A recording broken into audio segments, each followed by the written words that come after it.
Hi, this is William Ramsey. Welcome to William Ramsey Investigates.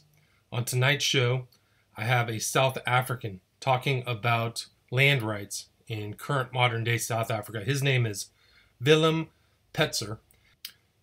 Recently, incendiary statements have been made by politicians in South Africa stating that there will be expropriation of land without proper payment. Article 25 of the South African Constitution clearly states that property may only be expropriated in terms of law of general application for a public purpose or in the public interest or subject to compensation, the amount of which and the time and manner of payment which have either been agreed to by those affected or decided or approved by a court. Before I get to the discussion I had with Willem Petzer, I included about 10 minutes of audio between two people discussing the issue of land expropriation without compensation. The first person is Ernst Roots, and the person who believes that there should be expropriation without compensation is Dr. Azariah Mahad. Thank you. Enjoy the show. Welcome back. Well, big changes are afoot. Currently, there are no provisions for the expropriation of land without compensation. Section 25 of the Constitution states just and equitable compensation must be paid in the event of expropriation. So how will expropriation without compensation work? And how will lawmakers balance these competing needs? Well, I'm joined here in the studio by AfriForum's Ernst Roots and the PAC's Dr. Azariah Mahad. Thanks to both of you gentlemen for coming through. If I may start with you, Mr. Roots. You obviously don't believe that there should be expropriation without compensation, or is it everything? No, well, obviously we don't believe that there should be expropriation without compensation. But you do believe that there should be expropriation?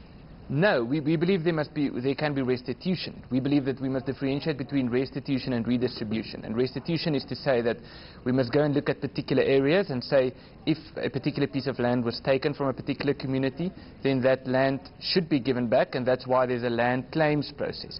But on the other hand, restitution and redistribution are not the same thing. Redistribution is simply to say if you are white and you own land, we're going to take that from you. And that's what this policy is about, and that's what we are against. Is that how you read it? Yeah, well, I think that's very clearly what it's about. We heard in Parliament the way it was argued was with statements such as white people are criminals and white people stole the land and so forth. And I think our history is much more complex than simply making generalized statements like that. Dr. Mahad, do you believe that there should be a land expropriation without compensation? Yes, for one very simple reason, as Mr. Roots says, we've got a very complicated history in this country. It has been a history of wars, and wars were done for dispossession of our own people. That is why you call yourself an Afrikaner, an African of European extraction. And I call myself an African of an African extraction. We have a history in this country of oppression. I was part of the oppressed, you were part of the oppressor.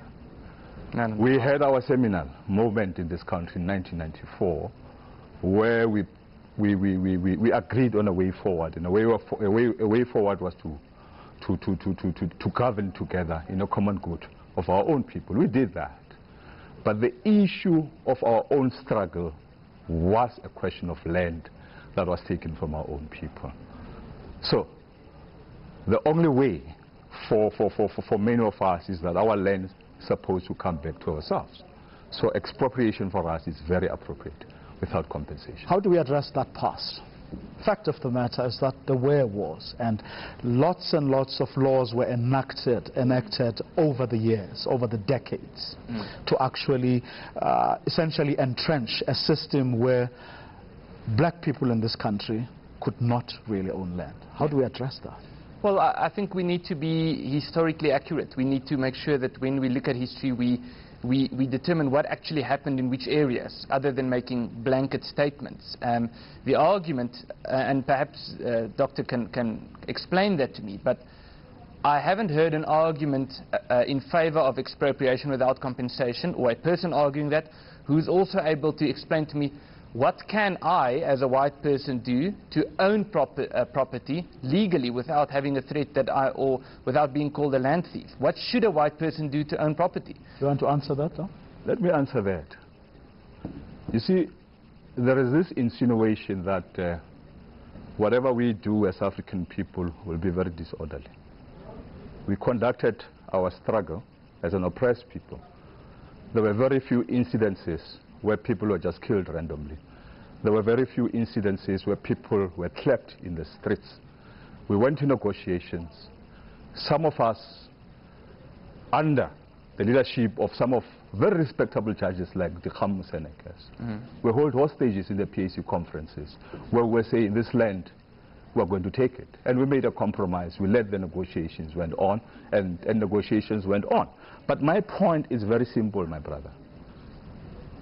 We have agreed as African people. Last time I was here, I said South Africans have agreed that land must go back to its original owners. As to how the modalities will be, I do not have a monopoly on that wisdom. I also agree you don't have a monopoly on that wisdom. The ANC has got no monopoly on that wisdom. The EFF has got no monopoly on that wisdom. But would you try to... That is why exactly there's a committee that has been set to look at the modalities of how that is going to be done.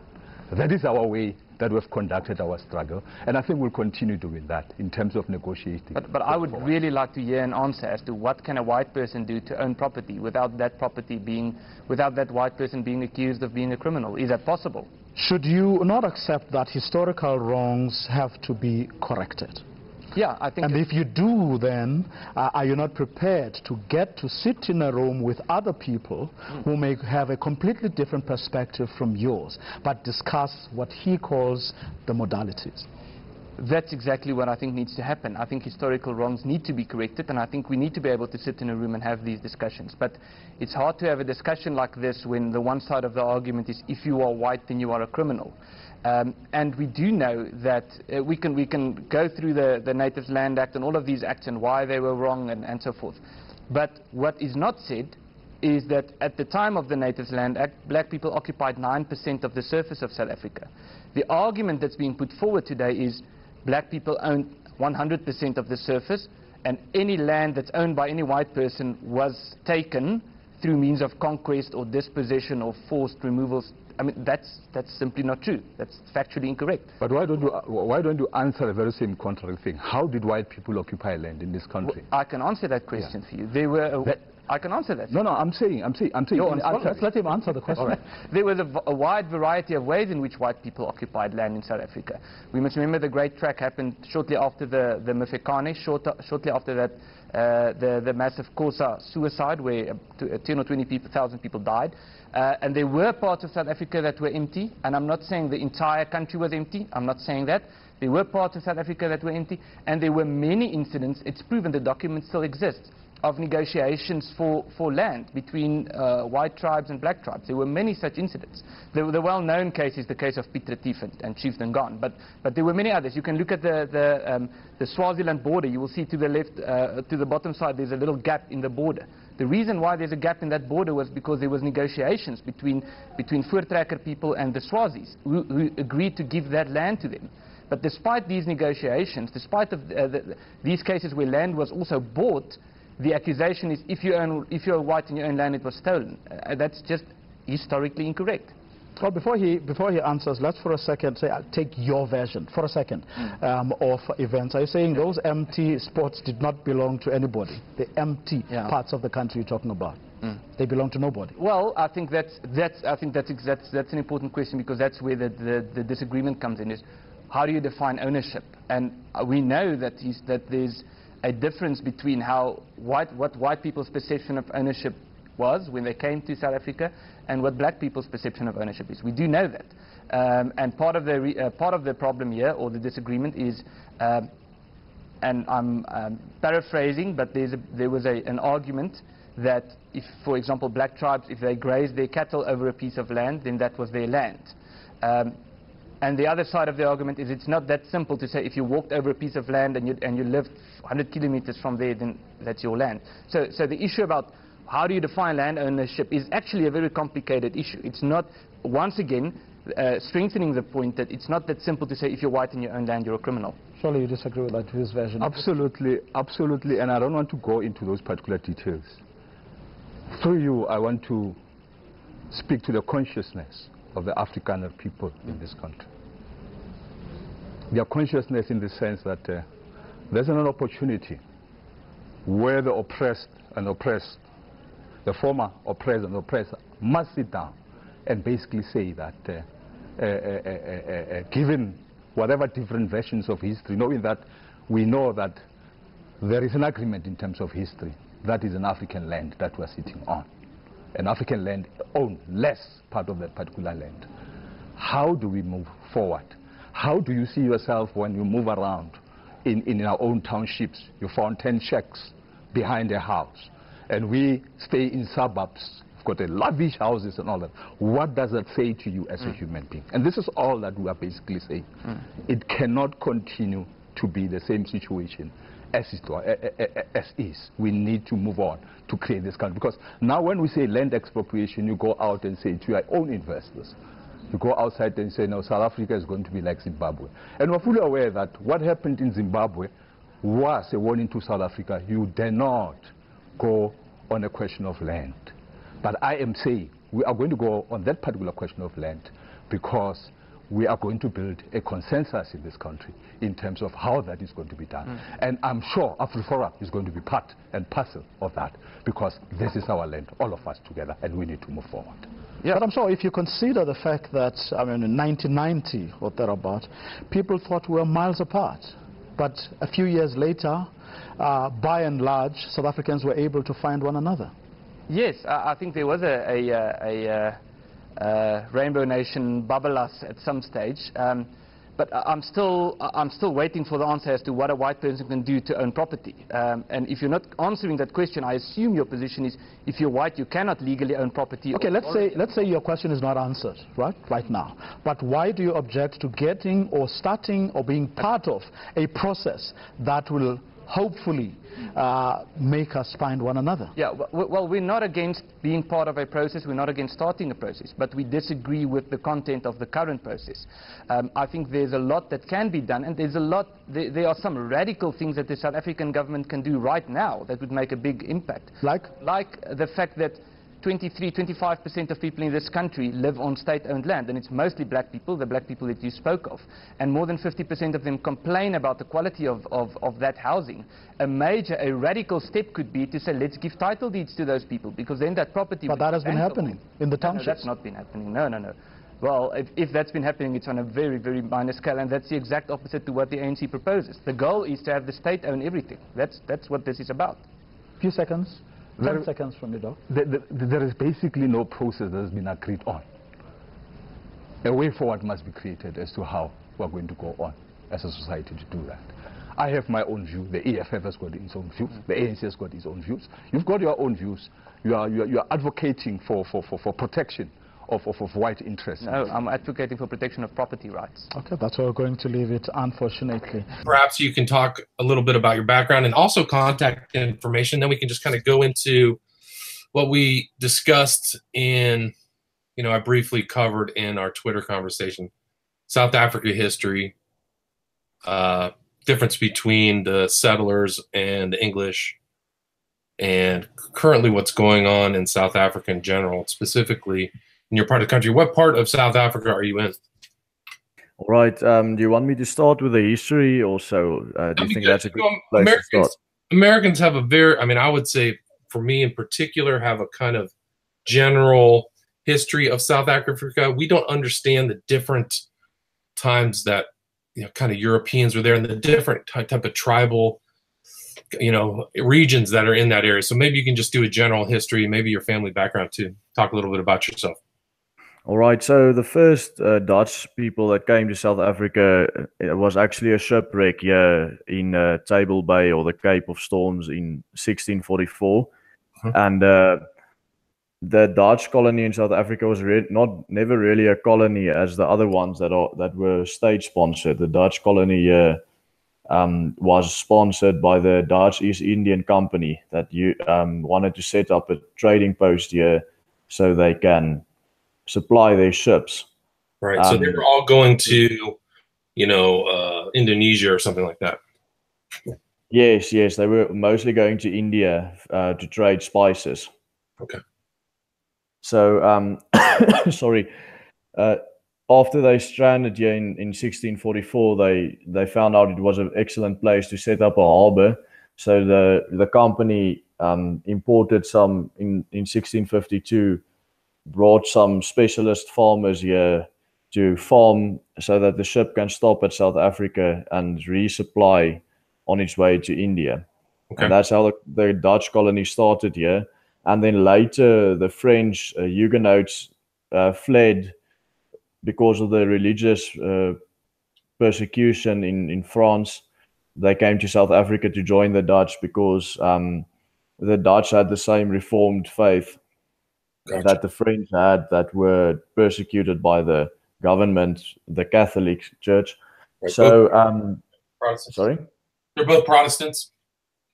Yeah, Reformed Protestants. Okay, sorry, continue. I didn't mean to interrupt.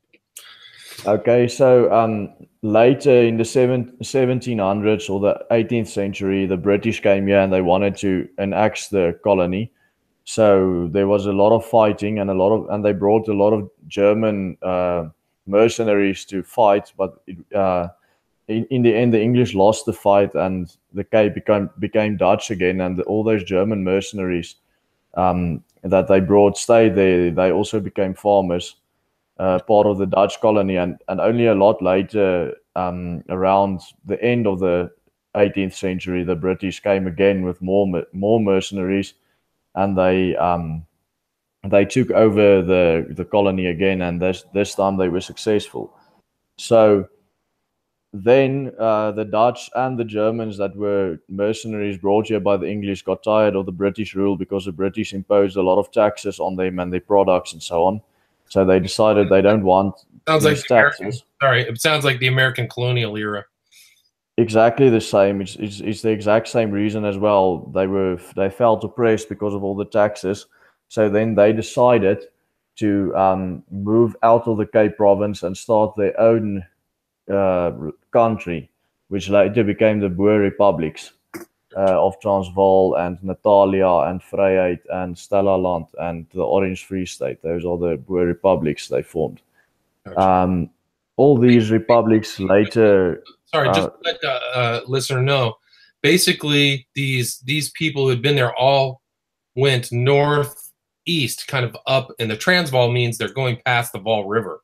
So Exactly. Sorry to interrupt. And that was the exact same time they came into contact with the Bantu tribes. Before that, they like in the Cape Colony, they were never in contact with black tribes, because the indigenous tribe there is called the Khoi. But they basically extinct now, because they were later hunted down and genocided by the Zulus. The Zulus came here in 1816. That's when they established their kingdom here in South Africa. So that's quite something if you look at the dates, 1652, which the Dutch came here, versus 1816 when the Zulus came here. You can see who was in this land first and whose land it actually is. Okay. And I know a very good historian. His name is Dan Ruet. You can also follow him on Twitter. He's quite active on there. He documented that during the time of apartheid, that was in the 1900s, in the 20th century, there was only about 1 million blacks in South Africa, but a lot of black people from all over Africa immigrated here up until the 50 million we have now. So even though they were saying, they were always talking about how oppressive the apartheid system is, they voted with their feet. All these immigrants came here, millions and millions and millions of them, and now they are the ones causing the trouble. They are the ones that want to get the land back, even though it's historically proven that they never owned any land here in South Africa. Interesting. They only immigrated here in the last 100 years or 200 years. And that immigration is still happening into South Africa as an economic engine. There's more recent African, like different people who had never been in South Africa before, like Nigerians, other parts of the country. Is that correct? Yeah, there's a lot of immigration still today, but not as much as there was back in the day of apartheid. Because if you look at our black jobless percentage, it's over 40% now. Over 40% of black people are jobless at this moment, and that's why it's not as economically viable for them to migrate to South Africa anymore, like they did for the past 100 to 150 years. So all these North Africans now mostly migrate to Europe and not to South Africa anymore. I see. So that explains that pressure. Then, so the Boer, I mean, the settlers who moved northeast, there were two wars against the British Empire in the 19th century, right? Two recurrent wars but the British really had their eye on South Africa because they found the mineral, the gold and the diamonds, right? So that created a more yeah, that was only much later. That was actually at the end of the 19th century to the beginning of the 20th century. The war only ended in let's say 1912, when the Union of South Africa was established, and the British basically gave power to the Boer generals Jan Smuts and Louis Botha. They told them, now you guys are in charge of the whole South Africa, but you become part of the Commonwealth. Gotcha. So yeah, and then only in 1962, the Boer people decided they don't want to be part of the Commonwealth anymore. They actually want to be a fully independent republic. So that's when we had our unilateral Declaration of Independence in 1962. But yeah, after the takeover of the communists in 1994, for some reason they were immediately taken back into the Commonwealth. So now we are in the Commonwealth again. Didn't know that. Interesting. Yeah. And I mean, the communists, I mean, have grown in power there. I mean, you can see some of these newer leaders there, Julius Malema, they all wear all red, right? So they're just. Yeah, the ANC is actually in a coalition government with the South African Communist Party. Gotcha. So yeah, they have always been communist, and they've always had ties with the communists all over the world, in America and especially in Britain. Right. That's where they got all their funding from. Right, and it wasn't. I'm blanking on the name. What was the guy's name? He was a communist too. Who became the first president after?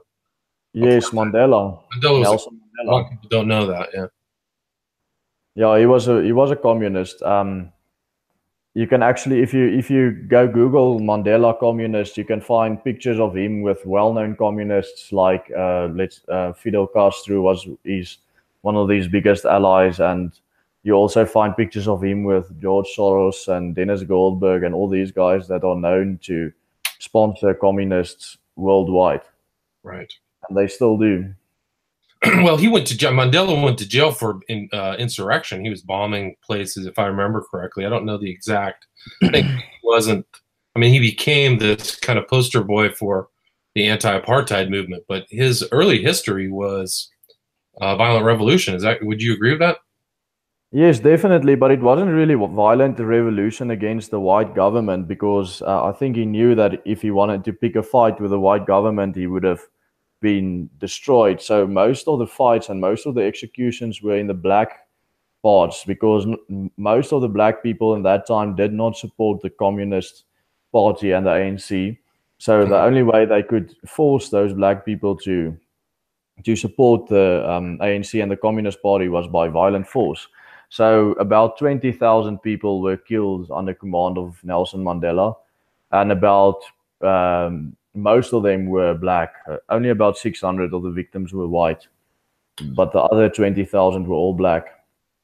Fascinating. You know, those are facts that get left out in our media. You know, the sympathetic media here in the States, I would say, always promoted this image of Mandela as this kind of grandfatherly, you know, hero, kind of like Abraham Lincoln of the South Africa. So, you know, we don't hear about.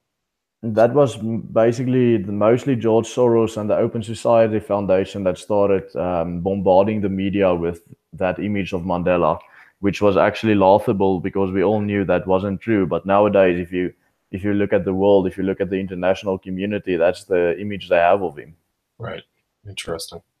So we go from Mandela, the power shifts from the anti-apartheid. And it's interesting too, because right as that the apartheid left, there was, immense wealth in South Africa, and different people came into power. They're talking about current day land reform, like literally taking land from current owners, but there was land reform after apartheid ended. Wasn't that correct? Yeah, there's an ongoing process of land reform but it's actually with compensation. So they buy the farms from the farmers and then they give it to black people. But actually, the statistics say more than 90% of those black people that then get the farms sell it back to the original owner within a year, and then they basically just take all that.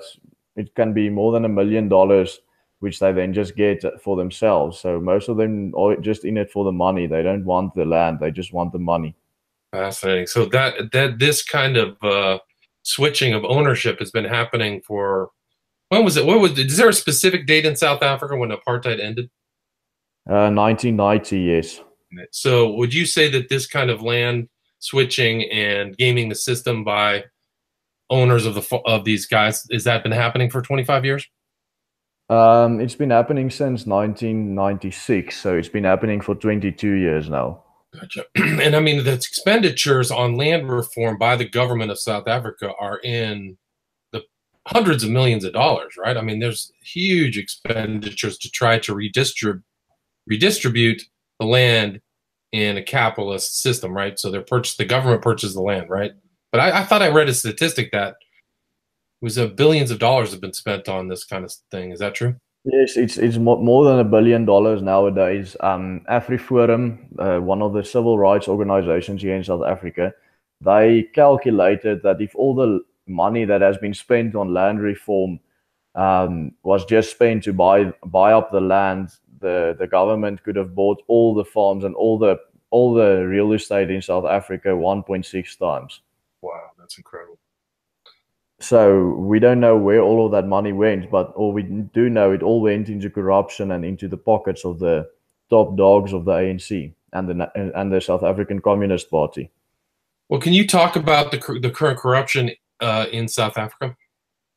Yes, corruption is extremely common in the government.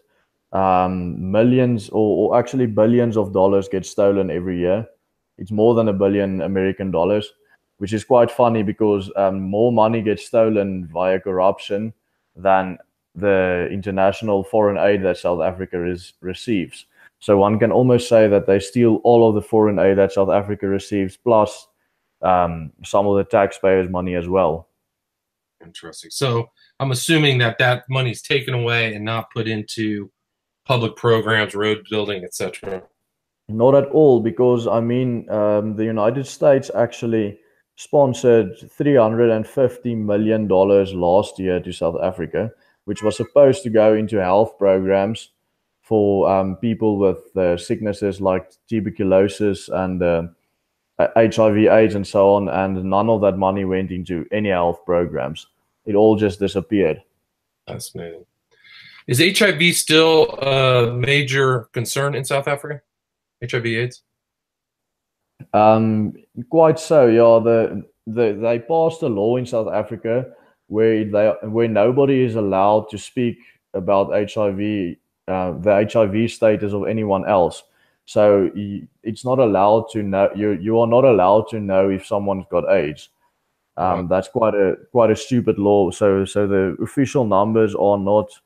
There are no official numbers, only guesses, and the guesses are that it's around 20% of the population. But many people who actually look at the available statistics and calculate them say that the HIV number could actually be higher. It could be closer to 40%. I know the neighboring nation of Swaziland is almost 50% HIV/AIDS because they still keep those statistics. That's remarkable. They had a law here in California where it's no longer a felony to expose somebody to the HIV virus, which is pretty remarkable. No, that was never a felony in Africa. It's not a felony, or it is? It was never. Never. Wow, remarkable. There's actually some articles that you can go read. Even like the most liberal newspapers like The Guardian and those have reported on it. So around around about 1 in 3 men in South Africa are admitting that they practice rape, and there's this massive what do you call it in English, superstition amongst the Africans that if they have sex with a virgin, they will be cured from HIV/AIDS. So these people then rape little girls, which they are sure are virgins that never had puberty yet. So they rape them because they think that they can that they will be cured from AIDS. And now statistically, it's more common for a little girl to be raped before she learned to read than the other way around. That's terrifying. That's terrible. It's interesting you brought that up. That's part of the Muti kind of witchcraft belief there. I came across another South African by the name of Cobus Jonker. Have you ever heard of Cobus Jonker? No, I didn't. He was a witchcraft. He was a policeman, I believe, in Johannesburg, who they actually had their own. They had so much witchcraft happening in South Africa that the police there created their own department, and he was the head. But that was only during apartheid. They took that away now. Gotcha. And that same department actually also looked at cannibalism, which was also big here in South Africa. And when they took that away, cannibalism started to pick up again. So you can also Google that, cannibalism in South Africa. You'll get a lot of articles because now that's becoming a trend here in South Africa again amongst the black tribes. Remarkable. So since apartheid ended, would you say that the country is kind of on a downward spiral? I mean, we can bring all the things we've talked about the past up to the present day, where something like 60 to 70,000 people have been murdered in the last 15 years. There's been raids on farms in South Africa. And just recently, one of the reasons that I wanted to talk with somebody from South Africa was the statement by Julius Malema about how, the redistribution of wealth there will be taking place by force. So would you say, what are your positions of the future there? Well, the murders is an ongoing thing. This one woman called Sunette Bridges actually compiled a list of all the white people that were murdered by black people, and that came to 70,000 in 2013. But she stopped doing that. Then these other people took it over. Miljoen vir Steve, they call themselves, and they put that number at 85,000 right now. But it's impossible to get these statistics or to verify these statistics because the government passed a law that's made it illegal to put race in the statistics of crime. They passed that law in 2008, and then since 2008, there was no race in the statistics, only numbers. Okay. And I mean, this is still, in some of the videos and some of the pictures that I've seen, it looks like it's like there's a Mad Max world there in South Africa where, you leave your house, it's a roll of the dice. It is actually, I posted on Twitter one day a few photos of my own house and the security that I have here. And I actually made a joke about this American movie called The Purge. And then I said, they've got nothing on us there. Like in that movie, they install these massive security measures so that nobody can come into their houses. And then our houses actually have more security than those houses have in that dystopian apocalyptical world in that movie. Yeah, it's remarkable. I mean, what are the laws on gun ownership over South Africa and in your region particularly? It's extremely difficult to get a gun. Sorry. In 2000, they passed these new gun control laws, which basically gave the state all the power to decide whether you're allowed to have a firearm or not. And then all the people had to hand in their firearms. And then nowadays, it's so difficult to get a firearm. I mean, I know of people that have waited 2-3 years for their license to get, for them to get a license approved by the state, because it takes so long to get that license. And then many of the times, the state just rejects the license for no reason at all. I mean, I've got friends who applied for a license 3 times now and got rejected all 3 times. And these friends of mine have never even had anything against them, no criminal record, not even a parking fine or a speeding ticket. So yeah, that's basically what's gun controls now in South Africa. That's a shame. I mean, at some point there was, I mean, I assume that the kind of pioneers all had guns that, well, I mean, it kind of was like the American Wild West or the Western thing, like all guns and, you know, all kinds of handmade weaponry. Why did that kind of gun ownership, how did that, I mean, is that something that happened at the end of apartheid, that it was taken away from people, or the rifles were taken away, or? Yes, that's what I just said is in 2000, in the year 2000, they passed these new gun control laws and everyone had to hand in their firearms or apply for new licenses. So yeah, and now it's extremely difficult to get that license approved. It's a bureaucratic nightmare. Gotcha. And so the current leadership is Ramaphosa, is that correct? Ramaphosa.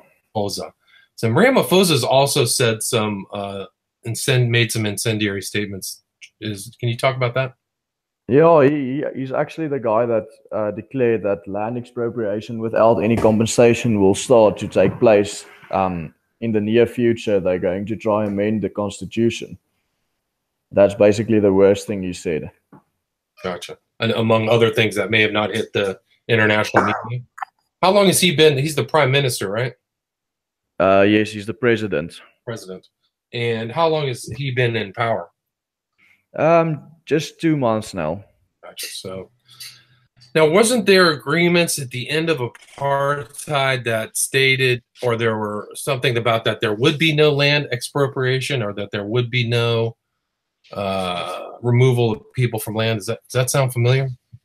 Yes, in the constitution it actually says that everybody has a right to property ownership, and nobody can take it away from them. And that's actually the part of the constitution that they want to change and make it so that they can take it away. I see. So what's the kind of general consensus opinion of many of the Boers or people, you know, where around where you live? What does the future hold? Well, we don't know. We're trying to protect ourselves, but it's very difficult because we're not allowed to form like the commando system or the militias that we had. So that's very difficult for us. The gun ownership thing is also very difficult, but we still try to form organized neighborhood watches and farm watches and so on, where we help each other out to protect ourselves. Wow. And it's the farming system is spread out through most of South Africa. It's not condensed in one specific area. Is that true? I'm sorry, can you repeat that? Well, I'm just saying, like, the farming system in South Africa, it's not like it's not just around Johannesburg. It runs all the way from Cape Town to Johannesburg. It's not. Oh yes, the farming system in South Africa is countrywide. It's from Cape Town to Johannesburg, north of Johannesburg, west of Johannesburg, east of Johannesburg, everywhere. Like the whole country is full of farms. Gotcha. I mean, that's what I'm saying. Like here in California, the farms are all in the Central Valley. I mean, there's some spread out, but I mean, are people talking about what happened in Zimbabwe as an example of the potential future? Exactly. A lot of people, especially economists, say South Africa's future is going to be the same as Zimbabwe. It's interesting that you say that because I've got a lot of knowledge on agriculture, and in Zimbabwe, it's one of the easiest countries in the world to farm. I mean, they've got the most fertile soil of anywhere in the world. They've got very high rainfall. They've got a high water table, all of those conditions that make it excellent for farming, yet they still failed miserably when they took the farms away from the European farmers. And here in South Africa, it's the complete opposite. It's very, very, very difficult to farm in South Africa because we have most of the country is semi-desert, and we have very low rainfall. We have a very low water table. It's very difficult to farm here. That's why we think there were no Bantu tribes here when we came here, because it was impossible for them to farm here. And if it was so difficult for Zimbabwe to start farming on their own in that great conditions for farming, I don't even know what's going to happen in South Africa, where it's actually very difficult to farm. I mean, one of the examples of Zimbabwe is they took these viable working farms and gave it to people without the specific knowledge or understanding, and then they bungled it in addition to many other things. And my understanding is that they're actually trying to invite the people who they disowned from the land back to farm again. Is that true? We don't really know if it's true or not. It's very unpredictable, that president they've got there. Gotcha. I think Mugabe's no longer there, right? Yeah, Mugabe's not there. It's this new president they've got. I forgot what his name was, but he said he wants to give it back to white farmers, and then later he retract that statement again and so on. But yeah, that whole country is a mess now. I mean, I've posted tweets about this video and photo evidence. They actually eat rats, and they sell rats on the street to eat, because that's the only meat that they've got left in that country. Remarkable. And then what's the population of Zimbabwe? 25 mil? I wonder what that is. Yeah, it will be closer to 20 mil. I mean, most of the immigrants, most of them immigrated out of the country. Oh, remarkable. Yeah, it's 16 million right now. So yeah, so it became a lot less. I think it was, yeah, I don't know. It's about 16.1 mil. I would guess around about now. Now, do you, as far as people leaving the country, is there a proportion of the settler population, the former settler population, that wants to travel, to go somewhere else to immigrate? Generally, the ones that didn't immigrate yet is here to stay. Sorry, in South Africa, there's about 1 million Afrikaner. That's what we call ourselves, our people. There's about 1 million Afrikaners overseas, mostly in Australia and New Zealand, but also in Europe and America. There's a lot. Yes.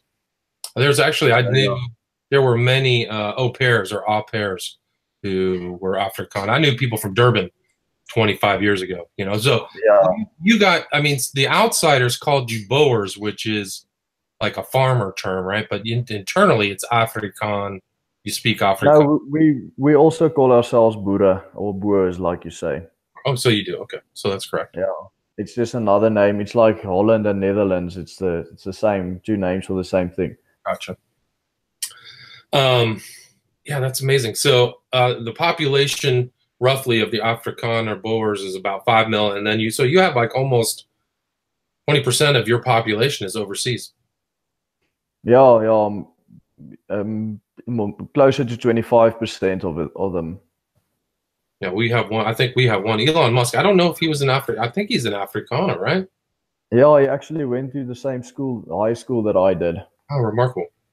Yeah, I'm in LA, so we see all of his stuff: Tesla, SpaceX, all these things. He's actually digging a tunnel under Los Angeles right now, trying to make a privatized tunnel system. Pretty remarkable.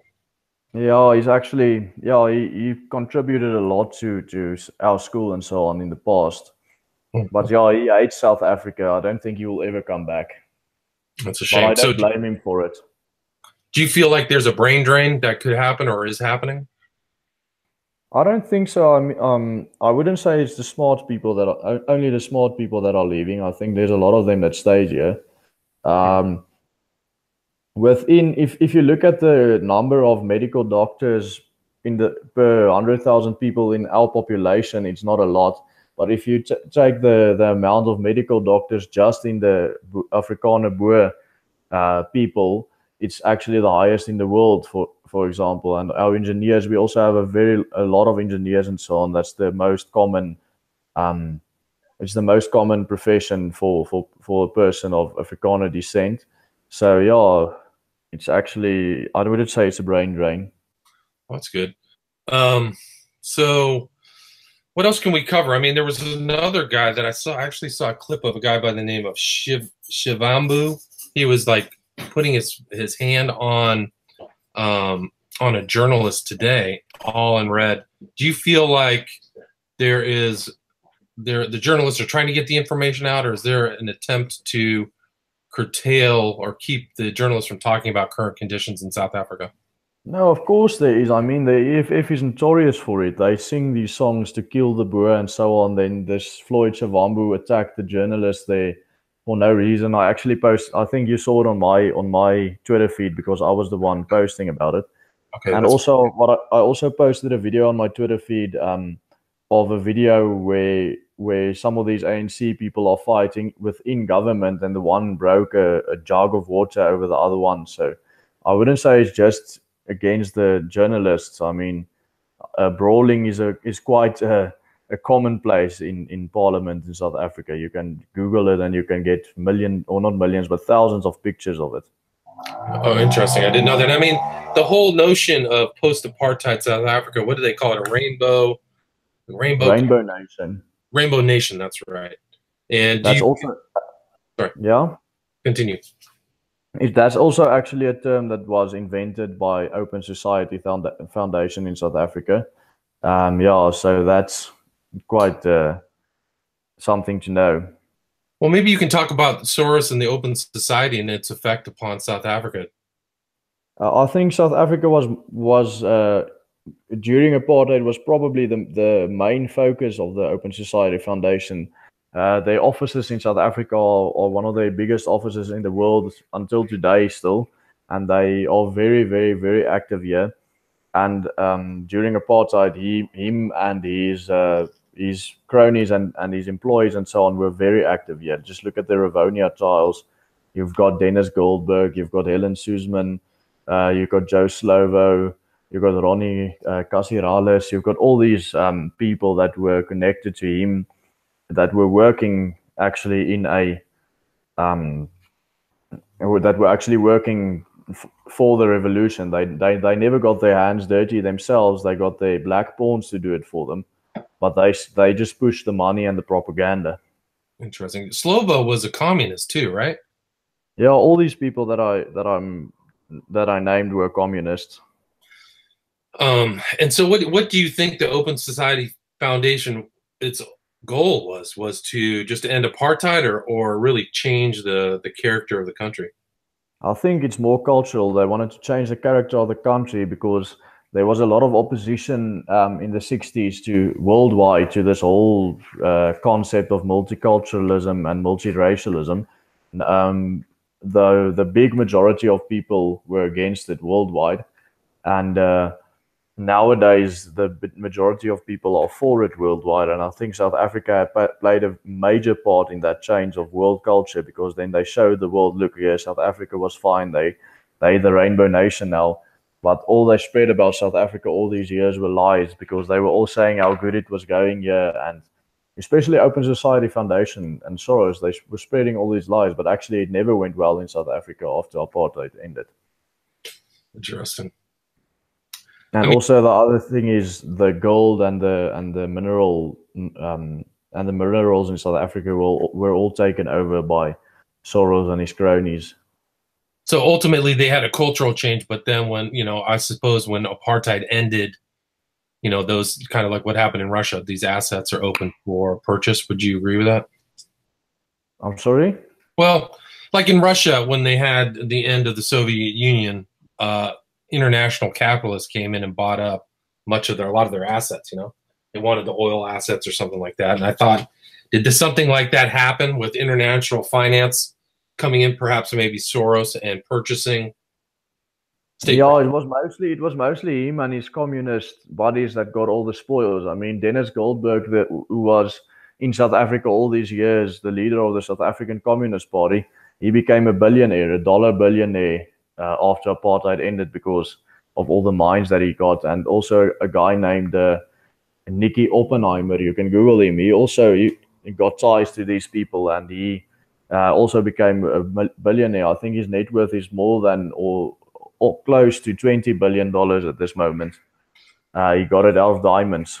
So was Oppenheimer part of that whole De Beers complex, that whole company? Yes.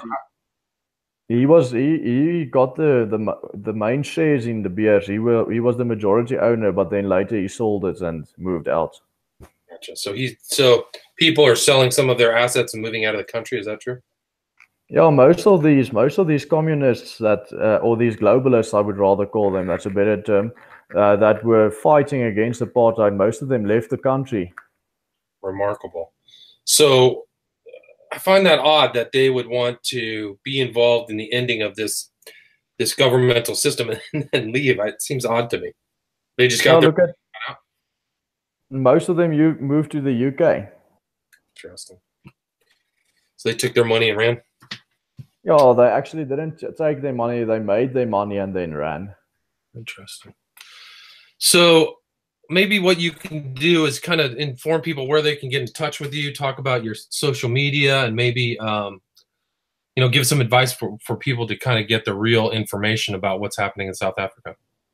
Well, on Twitter, I usually post all the stories that I have on South Africa. So I'll put my Twitter handle into the chat. People can follow me there. I'll put it in the show notes too. I'll put it in the show notes. So your name is Willem Petzer. Yeah. But my Twitter handle is just like @Willem, but it's spelled the Dutch way and just PET as I put it into the chat right now. Okay, cool. And then what other areas are worth checking out for people who aren't in South Africa? What other reporting do you recommend? I wouldn't recommend mainstream reporting from South Africa because they are very slow and they're very biased. Like most of the time, I have these stories 2 or 3 days before the media had them, and then I post them. But I would also recommend them if they want to follow the news in South Africa quite closely. They should follow this guy called Ian Cameron. E.M. Cameron. Is that what you said? E.M. or Ian Cameron. I-A-N Cameron.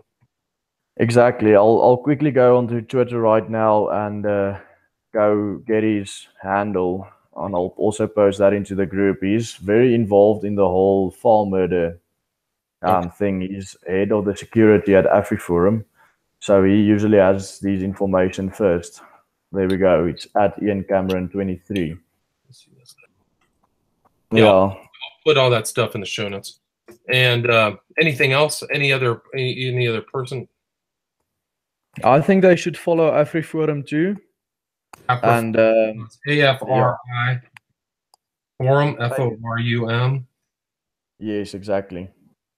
So Ian Cameron, AfriForum, cover you. Yeah, exactly. So they do the most of the things. Yeah, the thing is, there's not much media in South Africa that's on the internet available yet because we're a little bit behind.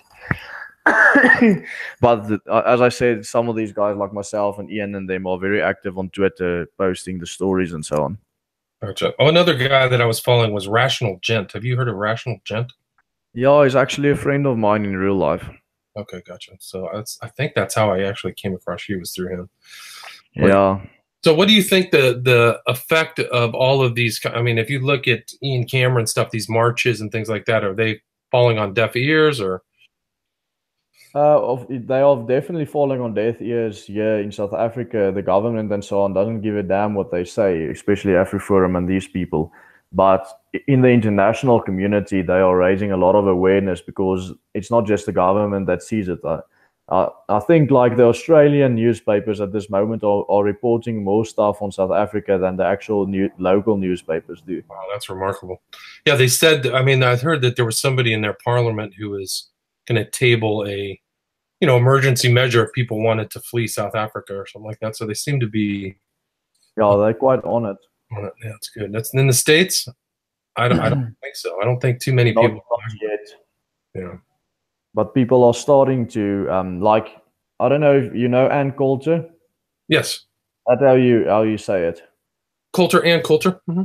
Yeah, she started following me on Twitter and she started retweeting my stuff and trying to find out more. And I've seen her tweet a lot to President Donald Trump that he should look into the situation. So that's quite a big thing in the States. I think she's got quite a big following and a fan base. So I think I would agree with that, definitely. So yeah, that's a good person to be in contact with for sure. So That's, Yeah, I'm actually very happy that she started following me and retweeting me, because now my message is going out a lot more to a lot more people. well, that's good. This will go out. This will probably be seen tens of thousands of people, so that's good.